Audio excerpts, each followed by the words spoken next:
Welcome to Chris and Carlette Live, a podcast about life, love, and overcoming obstacles. Each week, we discuss the good, the bad, and the indifferent of life's interruptions. Now, here's your host, Chris and Carlette. Keep believing, don't go stressing, keep it moving. God, we're resting, here to help you, here to bless you. With God on our side, CNC Life. Alrighty, ladies and gentlemen. Hello. Oh, you know what I forgot to do? What? Oh, shoot. Hold on. Y'all, welcome our guests in. Welcome our guests, please, Carlette. Hey, so listen, thank you for joining us here on Chris and Carlette Live. Yet another Monday. This is season 5 episode, I forgot. But we're glad. We're glad to be here. We're grateful. We have a great show tonight, a wonderful guest. I am intrigued by her. And so before we get into that, let me just tell you, had a wonderful, restful weekend. It was a little stressful, but I'm going to tell you something. Y'all know I'm in school, getting that next level nursing done. And it was one of those exams that had me, I ain't gonna lie, I was just, it was getting to me. But your girl only missed 3. Got a 94%. Yay. Uh-oh. So I'm grateful that another 94. I took another test today, got another 94. I'm grateful for these 94s, okay? They add up.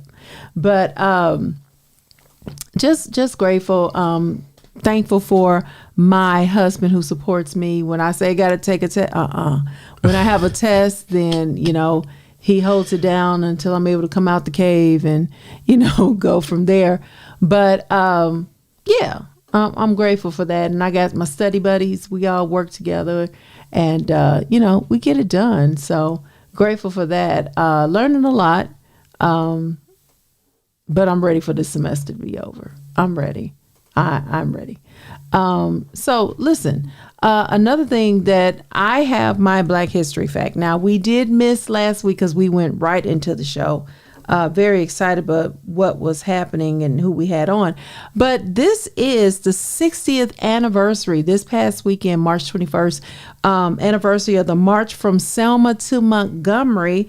Nearly 8,000 people began the 5-day march from Selma to Montgomery for voting rights. This was on a Sunday, March 21st, 1965. And let me tell you that anniversary was over the weekend. And the New Birth Missionary Baptist Church, under the leadership of Dr. Jamal Bryant, took a couple of buses over there, charter buses, and they did the march for the 60th anniversary.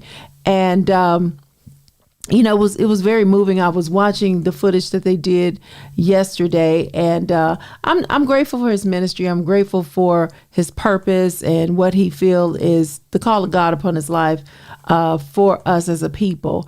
And some may agree with him, some may disagree. No matter what, I'm looking at the fruit on his life and what is being accomplished.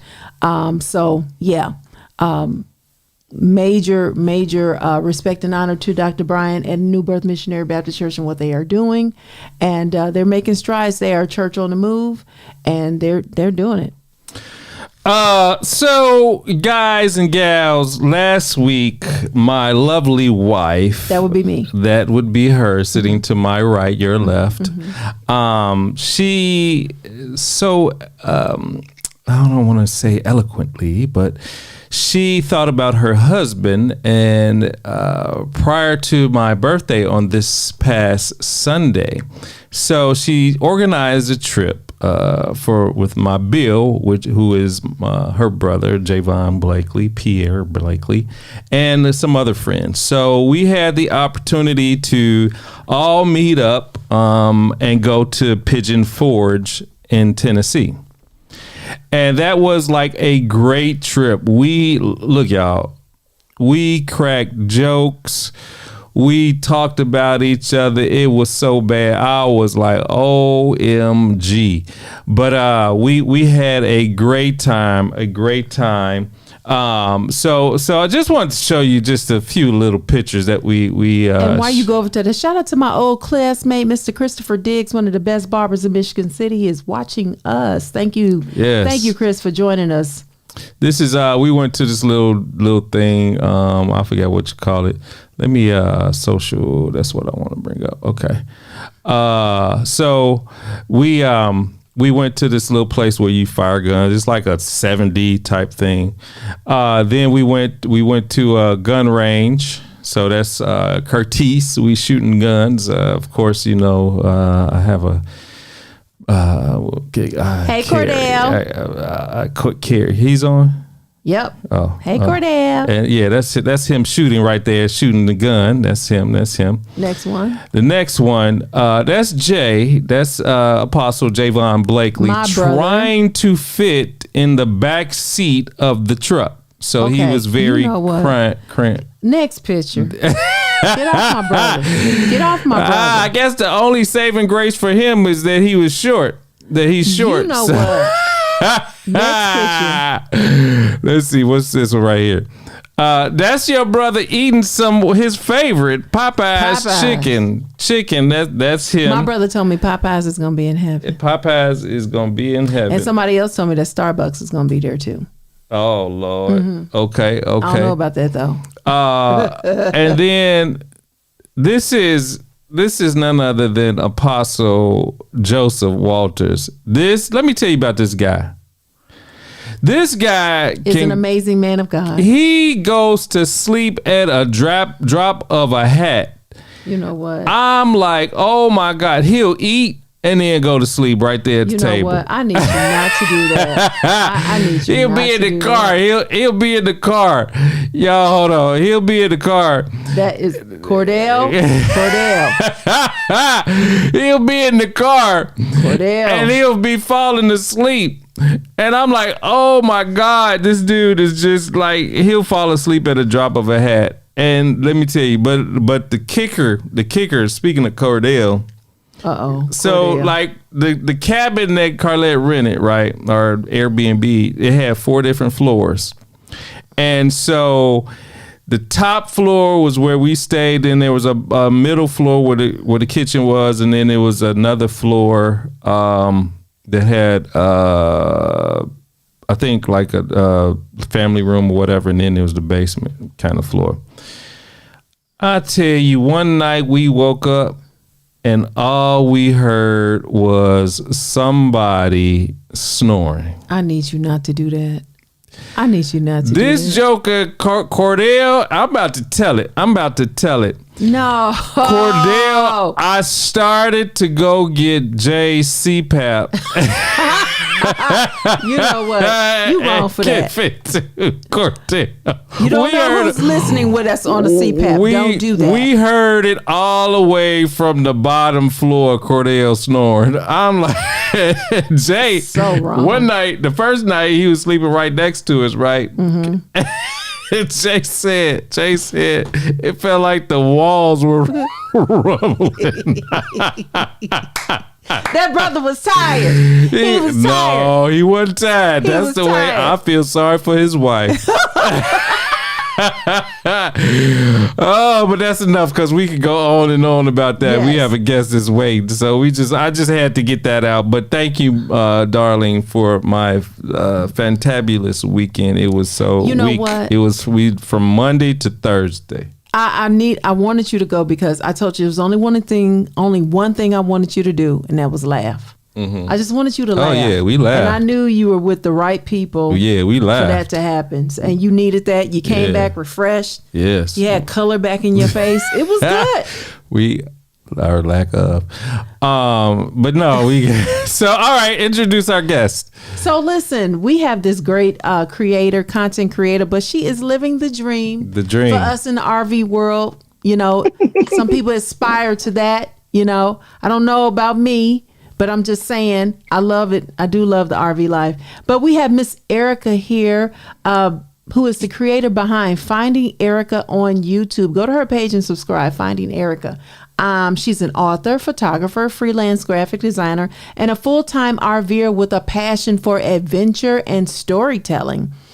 Through her journey on the road, she shares insights, tips, and experiences to educate and inspire others about full-time RV living. She loves to explore new places, try unique foods, and connecting with people from all walks of life.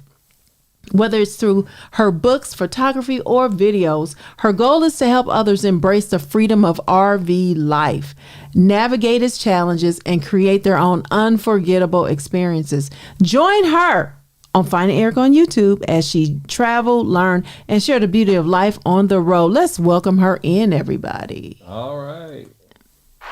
Oh, and there's the hands. Yes. Hands. What's going on, Erika?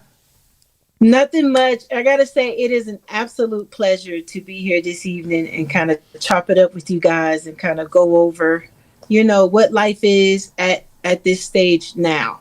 Yes. That's like we often talk about, what will life be if we had just this Class A and we just, the kids were grown and, out of the house, and we just sold our house and, just went full time. So we've had that conversation numerous times, what would that be like? Where would the mail be sent to? And this and that and the other. But thank you so much for joining us. And I know that you have a busy schedule, traveling and all this, and just living it up. Yeah. And the two puppies or dogs that you have and the husband and stuff. So let's get right into this. So okay, tell us about it. What was the defining moment for you and your husband when you knew it was time to do full-time RVing? Well, the one thing I always encourage anybody who is even thinking about moving into this lifestyle is to go to an RV show. That is the quickest way to kind of spark the love and the passion for RVing. It gives you the opportunity to kind of get out and see what's available, see what it has to offer, see what comes in it, see what feels like home. And the conception of dreaming about it begins. And that's how it started for us. When our kids were little, we went to the RV show that's in Tampa, and we started thinking we could probably do this, but like most young families, you start thinking, well, the kids in school and their friends, and maybe we should wait. So we kind of just put it off. And finally, the last one graduated from high school, and they kind of outgrew us. They started to take on a life of their own. And then you kind of realize that you don't have to continue the norm. So you start thinking, okay, well, what is life going to look like now that the kids are gone? What are my options at this point? And so me and my husband decided one Sunday we were going to go to an RV show that they were having in Nashville. And we went over and we looked around and we were saying, they were pretty affordable at the time. And we were like, maybe we should look into this. Maybe we should, just do it. And we love to travel. So we always traveled. And so this was just like the next level. And we'd made up our minds then that was something we were going to pursue. Wow. Well, it's funny you say that. This weekend is the major Camping World RV show here in Atlanta. And we will be there. Oh. Yes, we will be there. I got the tickets quick. Yes, we will be there. I'm looking forward to it. Yes. So, how long did it take from that point to you actually hitting the road? Okay, so it was pretty quick. I'm just going to back up just a second. During this time, I was having struggling with depression and anxiety and panic attacks a lot. Okay. And I worked for the VA. And so I really had a high stress job at what I was doing. And it really wasn't helping. So I was getting to the point where I was feeling the urge to make a change, but I wasn't sure what that was going to look like. I kind of lost my motivation for the 9 to 5 because the kids were gone. And I wanted to kind of move into that next phase of life, but I wasn't sure what that looked like because I've always been a mom. So when we went to the RV show, we found something we like, we bought it that day. Really? And at the time, we still lived in a high-rise apartment. So we had no place to park it, no nothing. Oh, wow. So that was January. And I said, okay, we're just going to do it. Our lease was up in February, and I called a friend of mine, and she was like, hey, you could just put it in my yard. And so we bought the camper, picked it up a week later, and pulled it to her yard.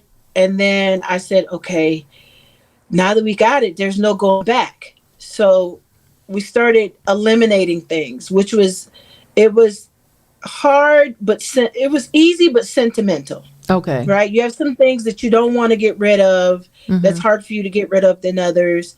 And some things you're like, no, just let it go. This is my new life, and I can't take it with me. So is it kind of like when people make the move from a regular house to a tiny house? Yes. Okay. And you have to be realistic about what you're going to take. Because even when you think you're not taking much, it's still too much. Wow. Right? Like, so I had pictures of the kids and their graduation, and like like walls with pictures everywhere. Wow. And I had I was doing photography, so I had studio equipment. I had a pre-cut machine. We were making T-shirts and doing all kinds of stuff. I had like a little small home-based business, and I was working. And it was like, I was to the point to where I was okay with letting a lot of that stuff go. Oh. So I started selling off different things on Marketplace. And at first, my husband thought I was a little nuts, I'm sure, because he saw me walking out with stuff and I wasn't coming back in with it. He's like, what you doing with that? What you doing with that? I was just selling stuff that was easy for me to let go of on Marketplace. Like, let it go. And I was taking the money and just putting it over to the side, And then the day came where we had to move. And so when we moved out of the apartment, we moved into the camper, and it was still at that point, we just had too much clothes, because the camper we bought was pretty small. Okay. It was a starter camper. We didn't want to go, all in and didn't like it. You don't want to spend thousands of dollars and hate it.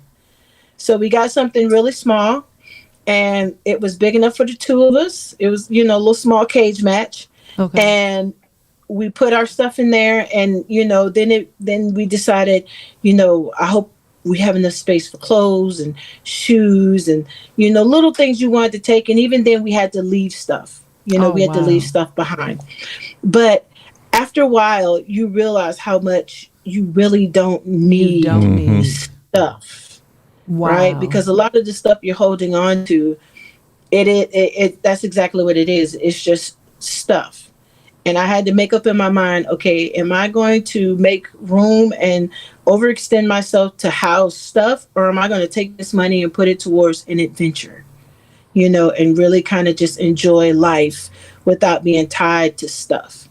And so that kind of made it a little easier to let it go, and then you keep the essentials. I kept some pictures that, meant something to me. But I gave a lot of that stuff to my daughter and to my sons that they kept for us, like the Christmas tree and stuff like that I figured they could use. And we got ready to go. Wow. So from the time we bought the camper to the time we left, it was 3 months. Oh, wow. Oh, wow. Yep. We pulled out March. That's major. And March of what year again? Of 2021. 2021. So pandemic. Yeah. That's 1 year. That's 1 year after the pandemic started. Yeah, wow. We were 1 year in. Wow. But you know what? During that time, because pandemic hit 2020, we got our first travel trailer that August of 2020. So we go ahead. It was 2022. So coming out of the pandemic. Yeah. Yes, because our camper was the 2022, and everybody kept saying, "You sure you want to buy that? You sure you want to buy that?" You're coming off pandemic, parts weren't readily available. They, the word on the street was they were throwing things together, and everybody kept saying maybe the camper, maybe it's not built well because of supply and demand. So it was 2022. Sorry about that. Okay. Yeah, we heard about it. Because when did we got ours? When? August 2020. August 2020. Mm-hmm. Yeah, I remember that great day. He got it for my birthday. Aw. Had to go all the way up to Tennessee and drive it back for the first time through the mountains. Yep. So I was like, Oh, I bet you that was an adventure by itself. That was. how was it? It was all right. Was you swim? I'm thinking about that one mountain. You know yeah, that one? no, it was cool. It was cool. Wow. Yeah, it was cool. Let's see, what was this comment? Who is H Dot?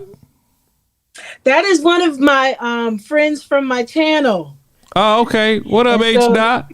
Let's see what she's teasing me about my shoes because she knows I have way too many pairs of Vans. That's what she found said. room for all of those. Right. Okay. I found room. I made room for that. I gave away a lot of stuff, but I brought every. You got them single Vans pair though. That's of what my I'm talking sneakers. about. Wow. So you chose do they call it like a teardrop or the one that you? No, we were not that small. Okay. It was probably, I think it was 20 foot, Okay. 18, 20 foot. I think it was like 18, and then with the nose made it 20. Okay. And it was one of the little shotgun trailers. So we've had 3. Okay. So the first one, no slide out. It was just straight back. Mm-hmm. And it was the side bed in the front, a booth on the side of the bed, and a bunk bed set, bathroom, and a kitchen. The kitchen didn't even have a stove. It was just a 2-burner kitchen, stovetop. Mm-hmm. So the reasoning behind that was when we sat down and we talked about it, we knew we wanted to RV, but you have to separate dream and reality, right? The dream is you want to RV, but the reality is you may not like it at all. Yeah. That it might be too labor intensive. You might find out some things about it that you just didn't bargain for. And we started out small to make sure that this was something that we could do, that we wanted to do. And, and RVing is one of those things where you really need to love the one you're with, right? Because it is small quarters. You are bumping into each other, unless you can afford to start out with something really huge and big and nice. You have to be realistic about your budget, because I've seen a lot of people who are RV poor. They have these big old RVs and these big old trucks, and they can't really move it around because it costs so much in gas.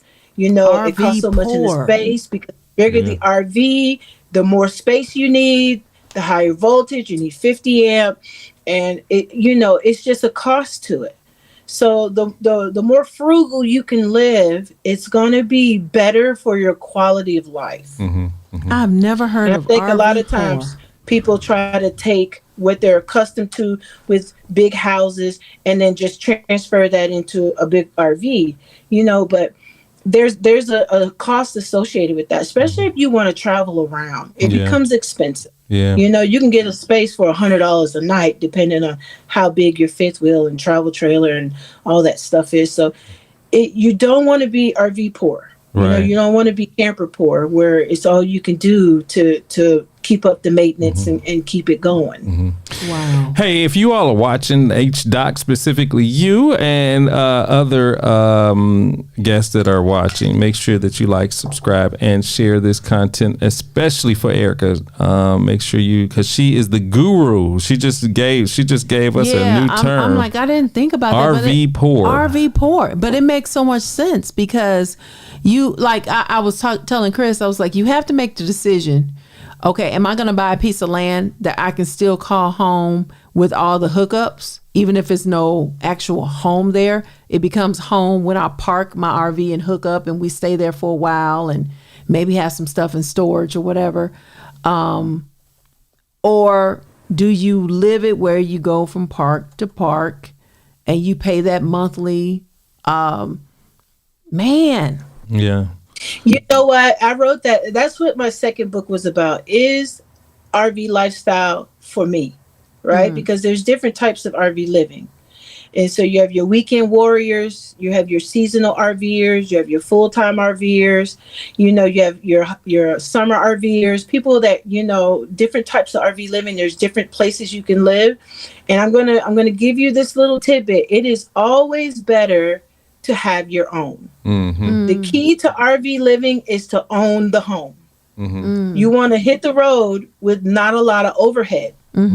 So if you have a $700-800, RV monthly payment, and then you $600-700 truck payment, you have to clear XYZ dollars a month to just take care of those two things. That's not the truck. That's not the gas. That's not the maintenance. That's not anything.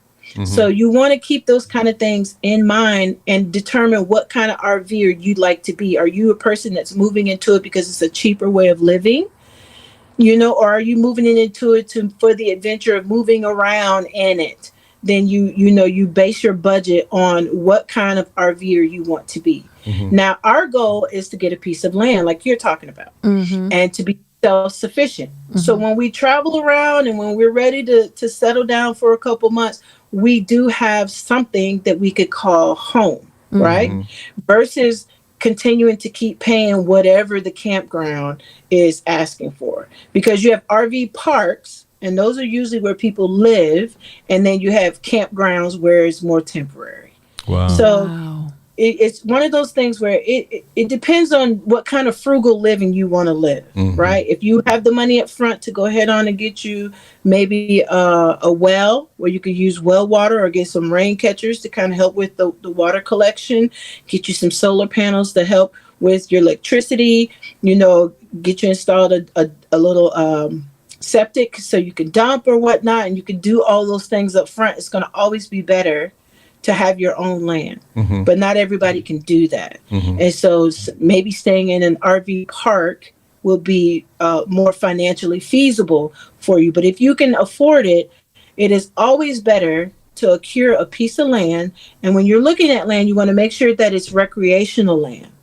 Because if it's not recreational land, they will not let you live in your RV on it on a long-term basis. They'll let you stay there in an RV as long as you plan to build a house. Or you can only use it for a certain amount of months a year in your RV. For recreational land, you want to look mainly out west because they have lots of recreational land and that you can stay on it long-term indefinitely, however you want to. So there's a lot of things to kind of get to know and familiarize yourself with, but I don't want that to scare people from doing it, because it's like riding a bike. Once you get into it, it is a culture, it is a community, and you can submerge yourself into the community. And the more you travel, the more you meet people, the more you learn, the more you find places, the more you're able to do things. And you tend to learn a lot. You are spitting out some knowledge. It's in what it just translates to me. What it translates to me is you have to do your homework. Yeah. Get past the shiny RV. Because reality is going to hit. Because when we bought our travel trailer, we didn't realize it, but I think we made a mistake when we bought it because it didn't have the slide outs. Yeah. Because we have a 6'2" son and two other children, so it's like trying to fit him in one of those beds and was very comic relief. Right, yeah, trying to like on the couch and so, but I wish we would have got one with a slide out. But we learned. But we learned. So we ended up purchasing last year. Was it last year? Yeah, it was last year. Yeah, a Class A. We sold our travel trailer and got a Class A Tiffin with double bunks and fixed it up and stuff. So, we learned, and we had our first meetup last year. And Chris and Carlette Live. Yeah, so we did that. But yeah, it was great. I mean, like you said, you live and you learn, and it was great. I mean, that, don't get me wrong, even though it was small for, a family of 5, it still served its purpose. We had our first. Okay. It still served it still served the purpose what we intended to buy it for, and that was to make memories. And we did. Yeah. So go ahead. That's one of the things you have to know, what kind of RVer you want to be, because a lot of times people do buy it and they camp in it for the summer or a couple times a year, and then they park it in the yard. They're not looking to be full-time living in it. And so it definitely helps to know what kind of RV life you're looking for. Yeah. And while we're talking about different things now, I just want to put a plug in. It's right there.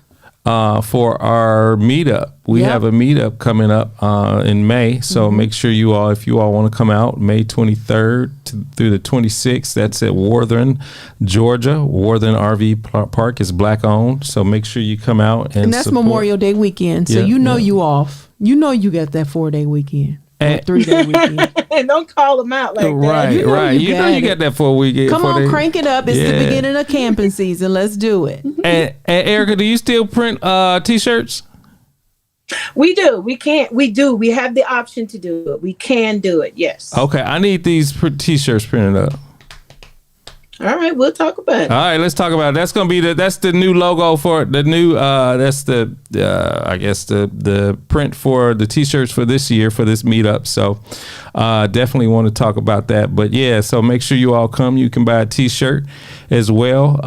But yeah, so this is good because when we go to Worthern and when we go to other campgrounds, you do see those people like sectioned off that do full-time RVing. Yeah. And I'm like, man, I wonder what is it like? So when you all first start doing this, right? Were you and your husband at each other's throat because of the tight quarters and, was it difficult trying to get adjusted? Well, okay, so we've always been good at having doing stuff together, but having our own thing, if that makes any sense. Oh, yeah, it makes a lot. So he's more of an outside person, and I'm more of an indoors person. So the outside became his living room. He set that up where he got a screen tent. He had a TV out there. When we worked camp our first year, so he would come in and he would kind of relax out there. I would kind of relax inside, and then we'd come together. We give each other that little space because after you've been married for so long, you kind of know each other's triggers. You can look at him and tell, now is not the time to chit chat, or he could tell now is not the time to say anything or to do something. Now, do we have no arguments? That's not even realistic. Right. Of course, you have those little spats where people just get on your nerves. They know you so well, you push each other's buttons. But respecting each other's space and allowing the person to do what they need to calm down is going to always be key. And so I think the biggest issue we had our first year was planning. We left with no plan. The only plan was headed west. That was it. Wow. That was our only plan. We had some money, a truck, a camper, and we were heading west. And we had, before we left, I secured us a job doing work camping. That was our first time ever doing that. We had like 2 months before we needed to report for that. So we were going to take these 2 months and travel slow. And I think the first year of RVing is the learning curve. Okay. This is where you're going to pretty much figure things out. And it was the lack of planning, right?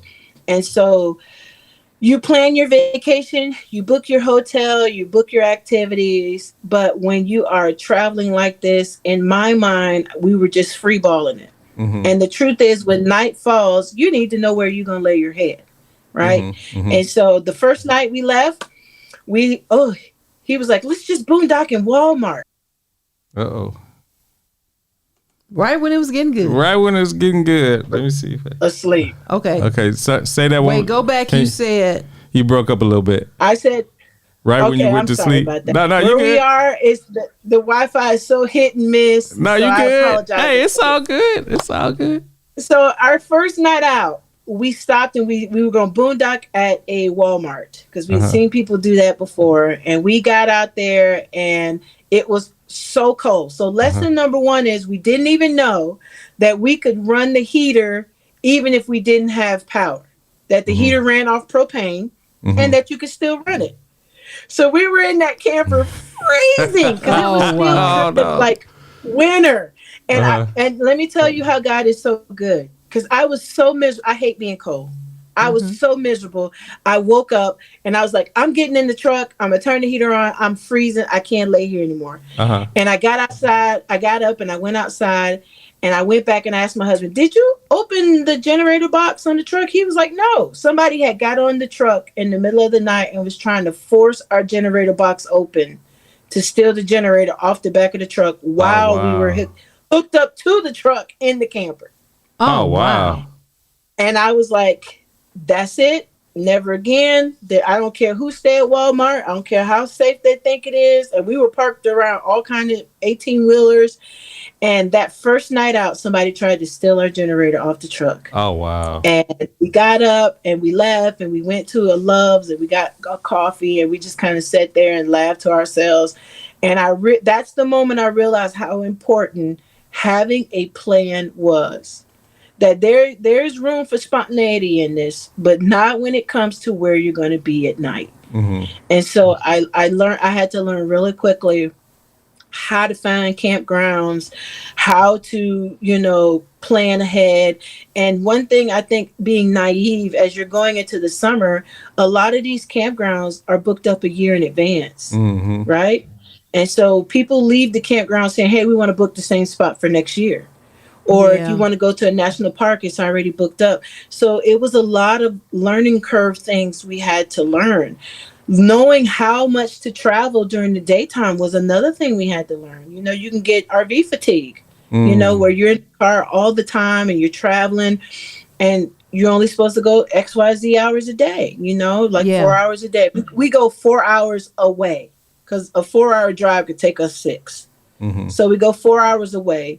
And then you start planning to stop and you stay so you can regenerate and get a good night rest and take a shower and, and be ready to hit the road again. So the first year we definitely learned a lot. We learned a lot. Man.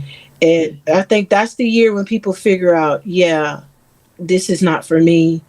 Or, nope, I think we got it. We're going to keep moving forward. The first mm-hmm. year is a make or break. Mm-hmm. And just imagine, it's just you and your husband. Imagine, because it's people out here that's doing it with 2, 3, 4 kids, homeschooling, working remote, doing all of this. And you go to their Facebook or YouTube pages and it just looks so nostalgic and fun. And they have these wonderful kids and they're making jam and and it just looks amazing. And then it's like, that sometimes that's just not real life. You in YouTube world, we stage a lot of things. You mm-hmm. make one day filming day, mm-hmm. where you're just setting up everything and you get everybody on board and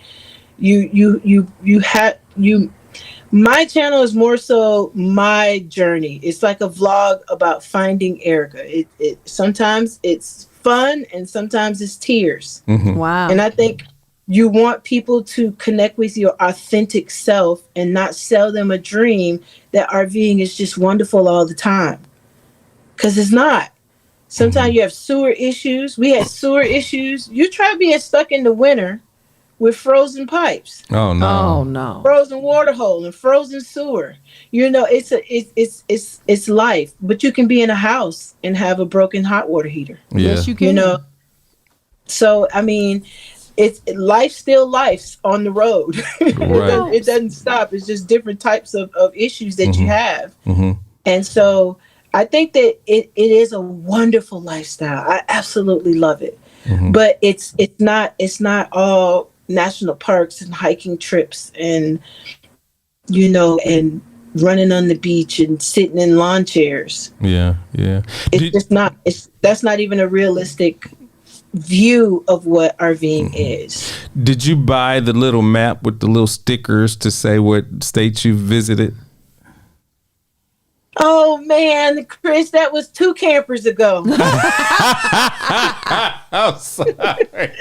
You buy that stuff and then you upgrade, and guess what? It goes with the camper. Right.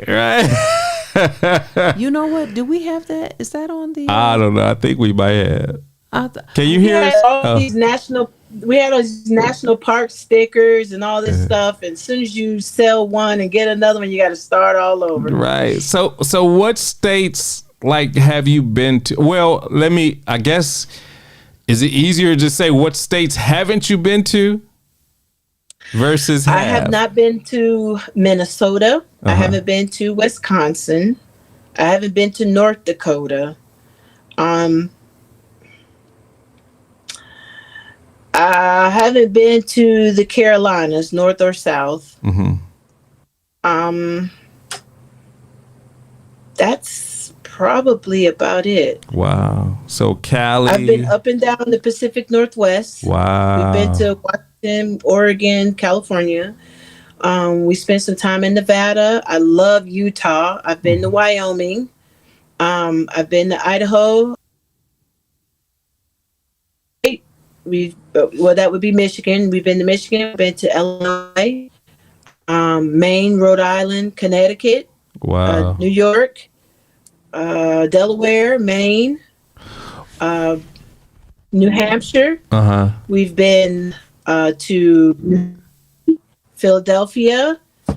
We've been a lot all down south. Did we used to live in Atlanta, so that didn't count. But Florida. Did you say Vermont? I am. No, we didn't make it up to Vermont. We didn't. We didn't make it up to Vermont. I want to go to Vermont just for the maple syrup. Oh, it's always about food. I tried some maple syrup. I only like it in ice cream form. Oh. I don't like maple syrup. Oh. I like it in ice cream though. Now they got an ice cream that is to die for, that is maple. But I tried some maple syrup this week and I thought it tastes like honey dirt. Oh, wow. What would you say? Maybe I just didn't have the right one. Right. What would you say is one, if someone is full time now, or they want to just take their RV out, what would be your top must see place to go? Oh my goodness, that's hard. Because I have a couple favorites that I would visit every year, hands down. I absolutely love Utah. I would tell anybody to go to Utah. They have about 5 or 6 national parks there. Zion National Park is there. Bryce National Park is there. They have a lot of boondocking land, so you could pretty much stay for free for 14 days. A lot of their gas stations have water where you can fill up potable water, where you can fill up your tanks, and a dumping station where you can dump for free. And I absolutely love Utah. I love going to Antelope Island, which is a park there. They have an RV park there, and they have all these bisons roaming around in herds. I just love Utah. Wow. And I love Wyoming. Wyoming is such a beautiful place. If you can get to the Jackson Hole where the Grand Tetons are, the Grand Tetons, they are such a majestic mountain that just keeps giving with every turn you make. It is absolutely a beautiful place. You can go. We went hiking in the Tetons up about 2 or 3 miles, and there was waterfalls at each level, and it was just beautiful. You could take the boat out on Jenny Lake, or you can do canoes. It's just absolutely beautiful. So those 2 places I love, because I love the desert. I love doing astrophotography. Oh, wow. So I like taking of the Milky Way and stuff like that. So I love that desert look and the mountain look. And so I really enjoy those 2 states. And I think a lot of times people think there's not a lot of Black people out there, but we're everywhere. You can go to a desert tumbleweed town in the middle of nowhere in Nevada, and there is somebody standing behind the counter that's a Black person. We are you everywhere. Serious? I believe it. Wow. Because my cousin used to live in was it Idaho? Or I think it was Idaho. It's a bunch of y'all anyway, so you probably got one in every state. I was like, girl, and I even asked her, I was like, girl, what's in Idaho? Oh, she said, oh, we here. Please, no, we are here. Yes, we are everywhere. People, I hate to say we, because people are everywhere. You see the Asians, they travel in the little RV vans. So they come in bundles together and camp out together and cook together. You have Hispanic families and they're there. Everybody's out having a good time. And I think that's the misconception of RVing and being at campgrounds. Nobody's there to cause trouble. Everybody's just there to enjoy their family. They enjoy their time off, to spend some time with their kids and just slow down for a little bit and enjoy being in nature. And I absolutely love it. I have no regrets on my decision to full-time RV. Throughout your travel, have you made any connections that still remain to this day? I do. I have. I've definitely met a few people that I've clicked with and that we keep up with each other. Mm-hmm. And the RV world is like the church world. You go to a different church and then you meet somebody that knows somebody that know you, Right. that know somebody that you know.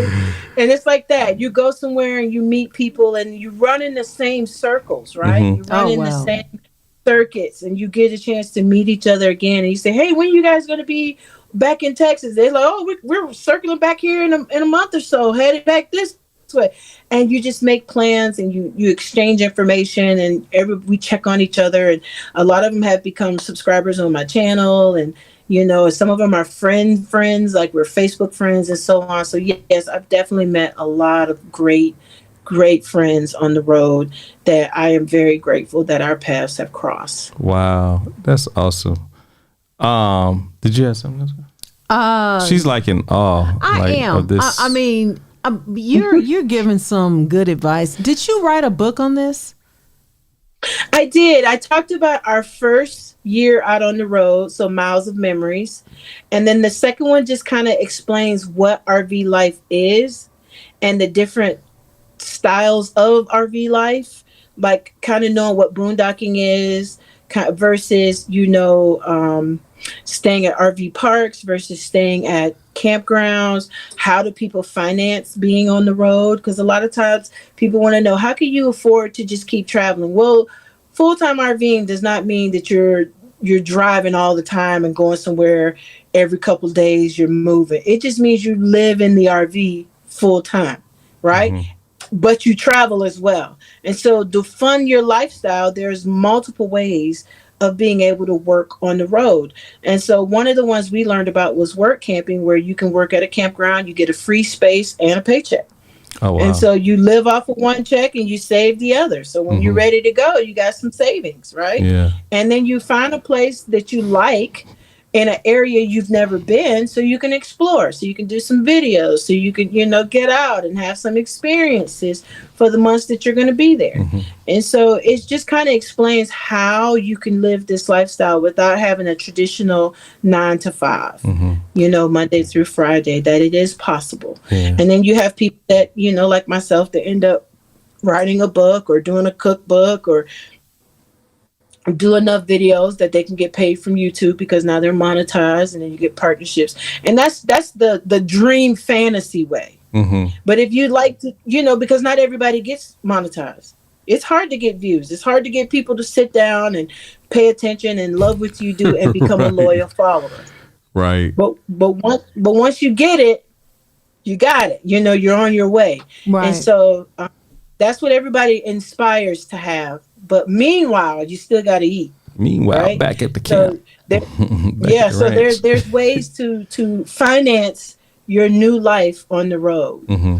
Now, and I kind of talk about all of that in the book. Now, somebody put, Miss Demetria Bryan, she said, I've considered the state parks, but with government cuts, that RV lifestyle may be more difficult. Have you seen any of that? Well, as of right now, I have not, because a lot of the state parks, depending on where you are closed because it's winter. Yeah. And they officially open next month. April, May, they start opening back up. Now, I'm not quite sure if she's talking about like just visiting, or if there's a thing called camp host. And so that's a volunteer position, but you get a free spot. And it's like, you work for the campground, as in like maybe checking people in, checking folks out, making sure the sites are clean, or checking the bathrooms or whatever. And in return, they give you a free place to stay. Now, that's good for people who are retirees. They don't want to really work hard, and they want a free space so they don't have to spend what they have coming in for a slot. And so that's called camp hosting. But if she's saying, as an RV park, staying in the RVs at the parks, I think we'll really see the impact of that once they're all officially open, right? How it's been impacted. And that's a moneymaker. So I don't see how they would close that down, and the people that help run it are volunteers, so there's no money going out. They just get a free spot. But we won't see the real impact of that until we are officially out of the winter season, to be able to see everything opening back up and who's still working and all that other good stuff. So with that, we'll probably have to put a pin in it. Yeah. Well, y'all, if you still watching, and if it's prior to May 23rd, we have our spring fling going on, our Memorial Day weekend meetup. And one of our goals for this meetup is to have none other than Erika come down and share some tips and tricks, if she can. But if not, it's all good. It's all good. But make sure that you go out and register to come visit with us. And guys, there's only 2 spots left. Yeah, it's only 2 spots. It's only 2 spots. So and then after those, then you can boondock. Then you can boondock or do tent camping. Last year we had one family that did tent camping. Yeah. Yep, we did. And I just man, this is great. Like, as far as your books, you can go to Amazon to pick them up. Yes, you could definitely get them from Amazon, and I offer them free to anybody who's like a Patreon subscriber of. Oh, you got my Patreon page. too? But, tell us everything. Yeah. So I usually do I offer a lot of things free on my Patreon page, just so they have free access to that. But if they, if that's not something that they can financially do at the time, they can always go and pick it up and purchase it through Amazon. Okay, all right. Well, now what's your Patreon? It's just Finding Erika. Finding Erika. Okay. Okay. Yeah, if you go to Patreon and they just type in Finding Erika, I'll come up. Okay. That's cool. That's good. Cool. I like that. Yeah. I think pretty much you've answered all the questions. Just one thing. Okay. How has this journey changed you personally and professionally? That's it. Okay. How has it changed me personally? That is a good question, because I think I'm forever changing. Like, as soon as I have really grown to appreciate simple.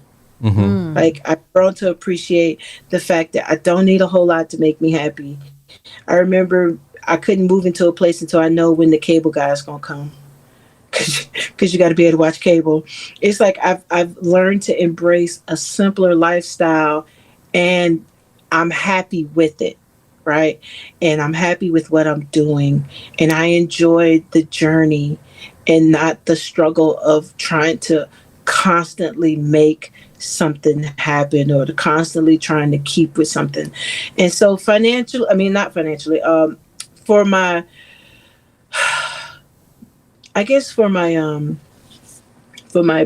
what was the second part of that question? For my professionally. Yes, for my professional life. I don't even know if that exists anymore. It's like one of those things where I've traded one hat for another hat. I do make a lot of contacts. Like, you guys reach out to me, I reach out to people. So I do make a lot of relationships now. So I wouldn't necessarily call it professional. I have enhanced my relationships with people. And my goal is, when I'm done, we're not done. That we keep in contact. We can always benefit from one another, but I want to horn a friendship because community is important. Yes, right? It is. So instead of looking at it as a professional type thing where this is a transaction for us and then you fade into the background and move on to the next person, I fade in. I try to be more mindful and horning relationships out of these things so we can form a form of community together. And so I think once I have become a little bit more comfortable with my lifestyle and who I am at this point in my life, because I'm almost 50. And so at this point in my life, it makes it easier to love other people, to be more attentive to other people, and you have a new appreciation for relationships. So I'm done with the professional lifestyle as far as that's concerned, because when I think professional, I think VA. I think being the administrative officer and having the answer to the chief and all that kind of stuff. This, for me, is fun. It's fun to talk to people and to kind of share what I've learned and build a community. And I think that gives me enrichment in my life where I am today. I do have one other question, if you don't mind. Like, as far as, you know, we all know that we're living in crazy times. How has full-time RVing helped you to live what we call off the grid? Wow. You know, I did a couple videos on starting to homestead. I think the first thing we need to do is own your own. You need to have a piece, even if you never put a tank on it or anything, a half an acre of land, as long as it's yours. I think that's very important, right? I think at this day and age, you need to own what you need. Own what you need. An RV, if you need an RV and you want to have some place to go just in case, own your home. Own that little piece of land. Boondocking. We learned that the first year, and it really helps you to understand that you can live off the grid and be okay. And I think that you have to start thinking outside of the box. Start your little garden, even if it's learning how to make herbs and lettuce, you know, something simple, and just start weaning yourself away from being so dependent on modern day conveniences, just in case those things become out of reach or they go away. And so I think one of the things I've learned, and I'm going to, if you have never done it, you are doing yourself a disservice. Learn where those places are. You may need to get out and go somewhere and be somewhere. Go learn where boondocking places are. Learn what boondocking is. Learn how to do it, because you never know when the situation may arise that might be what you have to do. Learn coordinates. Learn how to put it in your phone. When we go certain boondocking spots, I always leave a pen on my phone, a little pen that drops it, that has the coordinates. And then you join these groups and people are like, hey, we're going to be in such area. Is there any good boondocking spots? You can share the coordinates in certain places. Familiarize yourself with remote places, because you just don't know. You just don't know when you're going to need it. You never know. And so it's one of those things where boondocking has been one thing. If I don't tell you anything else, learn how to do it. You know, just prepare. If I need to be off the grid, can I make a fire? Do I have a generator? Do I have a gas can? Do I have some blankets? You know, do I have the solar? Can I live and power at least the plugs off of, you know, 4 or 5 solar panels, you know, and just start thinking realistically for the time in which we live, and just subtract from so much going out, and then start preparing for if you need to pack up, or you need to go, or you need to temporarily leave, or you have a place to go. You're not trying to rush down the street to somebody's campground. You say, hey, you know what? You guys, we can go this place, meet me there. You know, you got a generator, you got this, you got that, we're going to be all right. You know, and so that's where a sense of community comes in. And I did a video on what is boondocking. So if anybody's interested, they can always go to my page and look up under extra content. And I did a video about boondocking, what it's all about, how because it's on public land, it's your land, it's free land, it's remote land, you know, and it's one of those things that I think that everybody, if you're going to be an RVer or a camper or car camper, van camper, learn what that is. This is powerful, honey. You just shifted. You really just shifted the show. This was good. Wow. Because like we are in some very different times now. Uncertainty, but you know what? Even in God is on the throne. God is still on the throne running things, but we as a people still have to be prepared. I always think about the scripture where in the Bible where it says, consider the ant. While you sitting up there playing volleyball, that ant is packing up. They taking your Cheeto. They are packing up. So this was good. This was good. I don't know what happened. He froze a little bit. She froze a little bit. Oh, there you go. Okay, there she goes. I'm sorry. No, it's all good. I gotta better with this. I thought being on the iPad it would be better, but I think it's just my location. Yeah, no, that's all a part of it. That's part of it. Yeah. This is part of it. We're seeing it in real life. In real life. Yeah, Yeah. live and in technical. But we want to say thank you for taking the Yes. time. Tell your husband we said thank you for sharing was good. you with us for about an hour. So Yep. we appreciate it so much. Just because you answered some of the questions we had. So Yeah. yeah.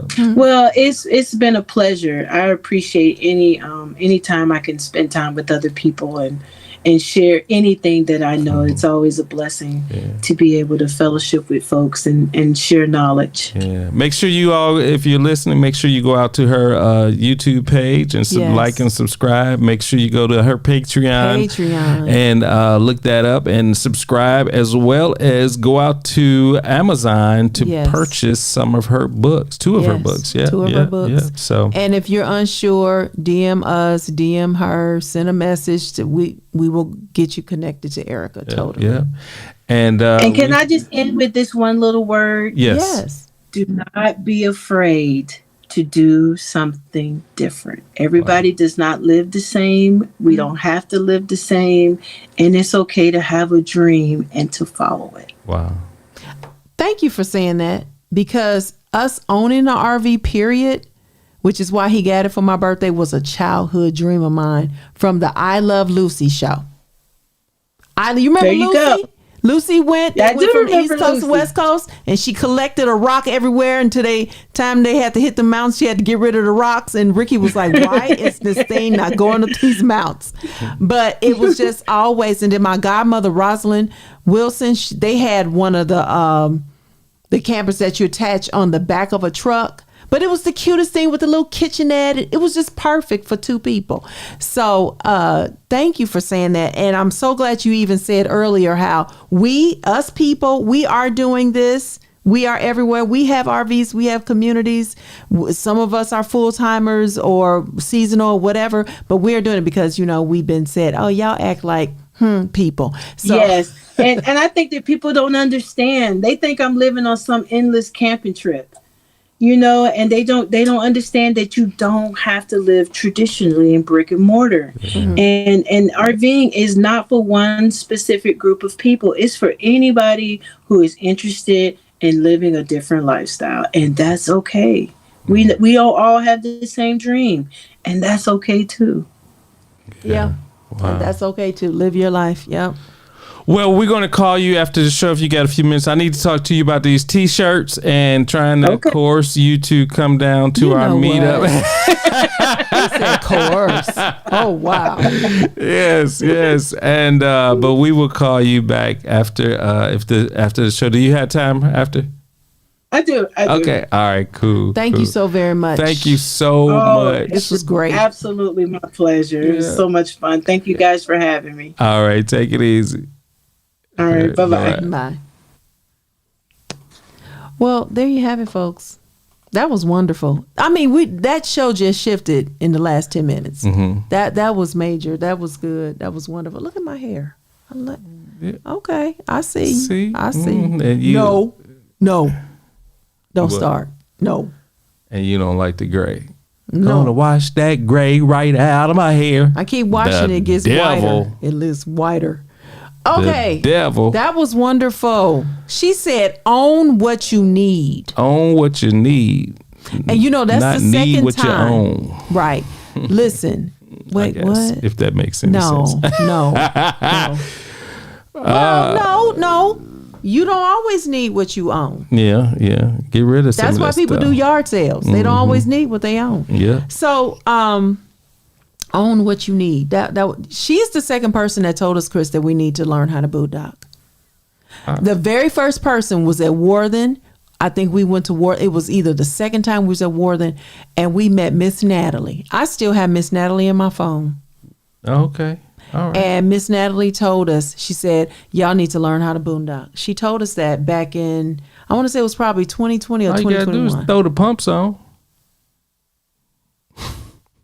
What? Throw the pumps on. I don't get it. Yeah, the pumps to pump the water in the RV. Fill up the RV with your water. Now that it's easier now that we got a Class A, but I know it's because you could easier. drive with the tanks full. Right. Yeah, but we don't have no diesel. Oh, we couldn't no, do because that. it'd be too heavy for the pull. Oh, okay. The tanks full. Yeah. Gotcha. Yeah. So, all right, Miss Demetra is expecting a phone call back from you. She wants to come down to the. Sounds like she wants to come to the. Miss Demetra, let's talk tomorrow. Yeah, talk tomorrow, Miss Demetra, and come on down. Maybe we could put you in a tent. No, she don't want to do nothing. She got an RV. I know she got an RV. I know. So yeah, we'll call you and then trying to get my sister-in-law, Felicia, my sister, get her RV. She said, "No, we into boats." Yeah, well, they like boats. She got the boat. We got the RV. And we all meet up and be one happy family. That could happen. Yeah. There are places with both boat landings and RV. Yeah. Very Matter of near fact, each why don't other. you go for your 50th? That would be a no. All right, y'all. It is past my bedtime. I'm normally in the bed at 10 o'clock. She's on. There she is. She got a pontoon boat. She want to get that pontoon. That's right. We mentioned Felicia, boy. She popped right on. Bloop up. She's supporting us. I know. Appreciate that. Yes. GGU hashtag girl get up. Yeah. Hey, we Girl, might get take up. the what you call it to the GGU. Yeah, we could do that and stay in the parking she said, lot. I was here. She said I was here. We might stay in the parking lot at the GGU. At GGU. Be like, hey, y'all, can we get y'all hook up our water hose to the church? Hey, shoot, Felicia be like Bishop McClendon. Y'all, when we were at Bishop McClendon's church and I was part of the media team, he always brought in an RV where he got his makeup done and all this. Where he could rest. Yeah, he could rest. Shoot. It was nice. Bring down the RV so Felicia can get her makeup done and rest. Right. No, but we'll see about that. But yeah, we want to thank y'all for tuning in. Make sure you like and subscribe. We have other content coming up. Next week is we did hear from Christian. He's doing great. Make sure you keep Christian in your prayers. He is taking his test on tomorrow. And some more other ones. Yep, some tests. We heard from him, so keep him in your prayers. Next week is spring break. I'm not sure if we're going to have a show. If we do have a show, it may be remote, so I'm not sure about that yet. We might even do a pre-recording. But why don't you go ahead and close this out, Carlette? As always, I tell you, pray. It's time to pray. It was time to pray yesterday, last week, last year, 5 years ago, 15 years ago, 20 years ago. But even the more, it's so much going on in this world. And you say, well, what am I praying about? You are praying about, Lord, what is your will be done for your life, the life of your family, your friends, the government, our country. Lord, let your will be done. It's a lot of wills being done, but it's the Lord's will. And so we want the will of the Lord be done for the country, for us as a people. And Thank you, H. Lot to pray for. And if you like, I don't know what to pray for, turn on the news. You'll have a list in 5 to 10 minutes. I promise you. Turn on the news. Okay. Call upon the Lord while he may be found and while he is near. Okay. His name is Jesus. We're not talking about nobody else. And we love you. We appreciate you. Jesus loves you. He's here to save you. And listen, see you next week. Peace. Thanks for joining us this week on Chris and Carlette Live. Make sure to visit our website, chrisandcarlette.com. If you're on Facebook, share this broadcast. If you're on YouTube, please subscribe to our show. You may also find us on Apple Podcast, where you'll never miss a show. While you're at it, if you found value in this show, we'd appreciate a rating on iTunes. Or if you'd simply tell a friend about the show, that would help us out too. Let us stay in contact with you by texting CNC Live to 474747. That's CNC Live to 474747. CNC Live.